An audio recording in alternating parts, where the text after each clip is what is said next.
Assalamualaikum warahmatullahi wabarakatuh. Selamat datang kembali di video tutorial penggunaan otomasi filing system. Video kali ini kita akan membahas prosedur pencatatan naskah, pemberkasan, hingga pada laporan dalam otomasi filing system ini. Jadi selain kita bisa melakukan pengarsipan surat masuk dan surat keluar, kita juga bisa melakukan pencatatan naskah lainnya. Seperti misalnya proposal, laporan, pembayaran, ataupun segala jenis penagihan ke dalam aplikasi ini. Caranya gimana? Kita klik arsip seperti biasa, lalu kita masukkan ID penggunanya kita. Kita akan diarahkan untuk mengisi formulir yang telah tersedia. Jadi sebelumnya kita input terlebih dahulu jenis naskah yang biasanya digunakan dalam perusahaan kita. Jadi caranya gimana? Kita klik tombol tanda tambah yang ada di samping kanan jenis naskah. Lalu kita masukkan kode dan uraian jenis naskah apa aja yang biasa kita gunakan. Tinggal kita masukkan kodenya, misalnya ini proposal. Setelah dimasukkan kode dan uraiannya, kita klik simpan. Oke, jika sudah memasukkan semua jenis naskah yang ingin kita gunakan, dan misalnya ada satu atau beberapa jenis naskah yang ternyata tidak kita gunakan lagi di dalam perusahaan kita bisa menghapusnya dengan cara memilih jenis naskah yang tidak kita gunakan tadi. Misalnya di sini saya pilih memo, aktif seperti ini, kita tinggal klik hapus, nanti yang ada di daftar adalah jenis naskah yang akan nanti kita gunakan. Kalau sudah benar atau tidak ada yang ingin diedit lagi, kita klik tombol tutup.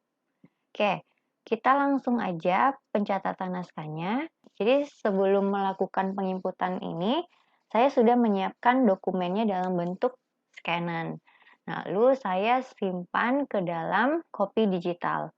Nah, jadi copy digital ini berfungsi untuk menyimpan segala jenis dokumen-dokumen yang sudah kita scan sebelumnya.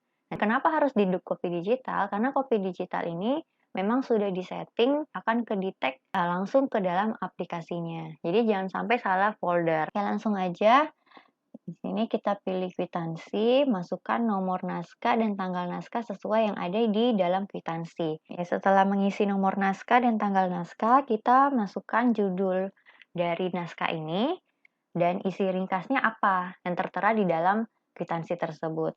Jika misalnya nanti ada informasi tambahan, kalian bisa masukkan ke dalam keterangan. Kalau tidak ada, ya diabaikan saja. Yang penting kita ngisi jenis naskah, nomor naskah, tanggal naskah, dan isi ringkasnya seperti apa. Karena nomor naskah dan tanggal naskahnya inilah yang akan membedakan kwitansi yang satu dengan yang lainnya. Ya, di sini saya isi terlebih dahulu di kolom isi ringkasnya. Nah, jika sudah diisi isi ringkasnya, kita pindah aja di pencatat. Pencatatnya ini tuliskan nama yang melakukan penginputan ke dalam aplikasi ini. Selanjutnya copy digital ya. Nah, copy digital ini kita pilih berkas yang sesuai dengan yang kita input ke dalam aplikasi ini. Kita cek terlebih dahulu sebelum kita simpan. Jika misalnya sudah sesuai, klik tombol simpan. Untuk naskah lainnya di sini saya ada 2 dokumen, satu kwitansi, satu faktur. Jadi saya isi terlebih dahulu fakturnya. Sama ya dengan kwitansi yang tadi, kita isi sesuai dengan apa yang tertera di dalam faktur tersebut. Oke, sekali lagi, jika kalian ingin merekam satu formulir, dipastikan terlebih dahulu apakah kolom-kolom yang sudah kita isikan tadi sesuai dengan dokumennya atau masih ada hal yang perlu diedit kembali. Jika memang sudah benar atau sudah sesuai, kita klik simpan. Nanti hasilnya itu akan terekam di bawah. Jadi tadi setelah kita melakukan penginputan naskah lainnya, sekarang kita pindah ke tab pemberkasan. Nah, untuk tab pemberkasan ini, kita akan menghimpun atau menggabungkan beberapa naskah secara sistematis dan kemudian kita akan sesuaikan dengan konteks kegiatannya menjadi satu berkas. Di sini bisa dilihat ya, yang ada di layar ini merupakan daftar surat atau naskah yang kita input sebelumnya. Jadi list yang terekam dalam aplikasi ini yang akan kita lakukan pemberkasan. Pertama, kita pilih arsip yang ingin kita berkaskan. Misalnya saya pilih faktur. Nanti dia akan muncul pop-up konfirmasi pemberkasan, kita pilih yes. Untuk memberkaskan, kita pilih berkas dari daftar berkas untuk menjadi induk dari arsip yang akan kita berkaskan. Karena di sini kita belum pernah melakukan pemberkasan, maka kita harus buat berkas baru terlebih dahulu.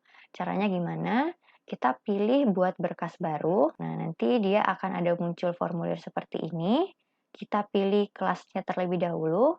Kelasnya ini maksudnya daftar klasifikasinya. Di video sebelumnya kita sudah pernah menginput daftar klasifikasi. Nanti kita tinggal sesuaikan dengan surat atau berkas yang ingin kita lakukan pemberkasan. Misalnya tadi saya memilih faktur. Kalau faktur berarti kita masuk di keuangan, pembayaran dan tagihan. Kita klik pilih, indeks uraian beserta retensinya akan otomatis muncul. Di sini kita masih bisa ngedit. Jadi kalau misalnya ternyata ada perubahan retensi atau periode dari surat tersebut, kita bisa langsung edit. Misalnya aktif selama 2 tahun, lalu status akhirnya itu apakah musnah atau permanen. Biasanya kalau untuk pembayaran dan tagihan seperti ini, dia statusnya itu permanen. Oke, tanggal mulai hitung retensinya, kita pakai tanggal hari ini aja. Kolom lokasi simpan ini, kita bisa gunakan sebagai pengingat berkas ini disimpan di mana. Misalnya di sini, kita menyimpan berkasnya itu di lemari 3, laci 2. Nah, kalau sudah terisi semuanya, kita klik simpan data. Setelah tadi kita membuat berkas baru, sekarang kita pilih daftar arsip yang tadi, yang faktur ini, lalu kita klik yes, lalu kita pilih daftar berkasnya. Jadi urutannya kita pilih kembali daftar arsipnya, lalu kita pilih daftar berkas, kemudian kita pilih berkas. Setelah memilih berkas ini, secara otomatis maka arsip tersebut telah diberkaskan. Kita klik ya. Oke. Sekarang kita pindah ke menu daftar arsip. Di tab daftar arsip ini, kita bisa melakukan pencarian arsip, peminjaman atau pengembalian arsip, bahkan pemberkasan ulang jika misalnya terjadi kesalahan atau ketidaksesuaian data. Pertama, kita melakukan pencarian data arsip terlebih dahulu. Masukkan kata kuncinya, misalnya saya cari undangan. Di sini jangan lupa dipilih ya, antara arsip atau berkas. Jadi yang kita cari ini arsip atau berkas. Lalu kita search, nah nanti dia akan muncul di tabel hasil pencarian. Karena kebetulan ini yang undangannya hanya satu, jadi kita bisa langsung memilih, pilih undangannya, lalu kita bisa ngelihat detail dari arsip yang tadi kita cari. Ini merupakan detail dari data arsip. Di sini ada tombol edit, di mana kita bisa mengedit kembali detail data arsip tersebut. Kalau misalnya tidak ada yang ingin kita edit kembali atau datanya sudah sesuai, kita klik tutup. Nah, dan kalau misalnya kita ingin melakukan peminjaman untuk arsip undangan ini, maka kita klik terlebih dahulu berkasnya, lalu kita klik tombol pinjam atau kembali. Karena di sini kita belum pernah melakukan peminjaman arsip, maka tampilan yang muncul saat kita mengeklik pinjam atau kembali adalah peminjaman arsip, di mana di sini kita harus mengisi nama peminjamnya dan keterangannya apa. Di sini saya contohkan nama peminjamnya, nama saya sendiri, Aput. Keterangannya kita bisa isikan dengan dari bagian mana peminjam ini atau jabatannya apa. Misal di sini sekretaris.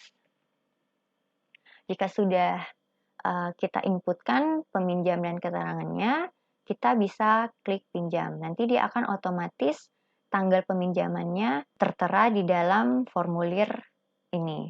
Oke, kalau udah klik tutup. Nah, selanjutnya gimana sih kalau arsip yang tadi kita pinjam itu kita ingin kembalikan?